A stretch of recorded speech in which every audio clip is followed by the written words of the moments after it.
Гаранцијата и кредитниот рейтинг на Обединетото кралство се клучниот фактор кој ќе влијае на каматата под која ќе се повлекуваат средствата од заемот од 6 милиарди евра и затоа од владата очекуваат тој да биде под 4,5%. Грејс периодот останува 5 години од моментот кога ќе се повлечат средствата, но останати детали се уште се утврдуваат и прецизираат, соопшти денеска премиерот Христијан Мицкоски. Обединетото кралство има кредитен рейтинг ААА, за разлика од Македонија, која во зависност од кредитните агенции има рейтинг од ББ- или ББ+, и тоа ќе влијае на висината на каматата, која нема да надмине 4,5%. Мицкоски појасни дека за секој проект за кој ќе се повлекуваат средства ќе се оди на меѓународниот пазар.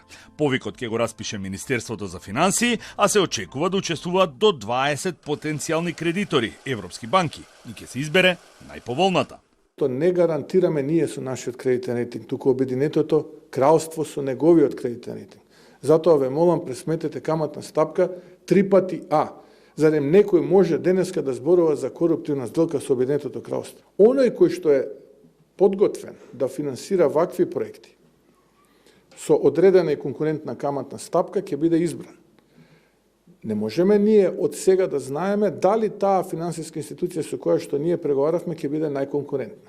Таа ќе биде избрана само под услов да биде најконкурентна. Затоа не е дел од договорот, затоа што таа процедура, тој отворен диалог, конкурентен, допрва ќе се случува.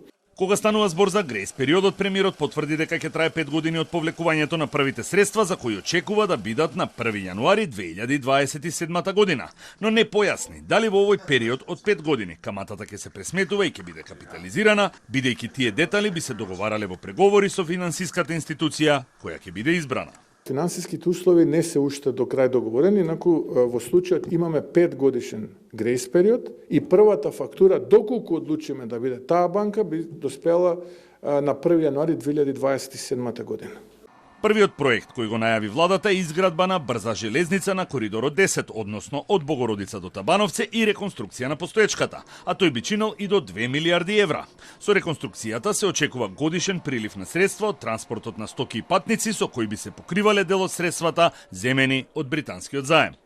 Во рамките на договорот за соработка во областа на безбедност на седница на влада е одобрен меморандум за разбирање со британска компанија, која ќе инвестира во производен капацитет околу 300 милиони евра, а тој би носел профит од половина милиона евра за државата, но повеќе детали ќе се откријат од како ќе се потпише договорот, бидејќи засега има клаузула за доверливост.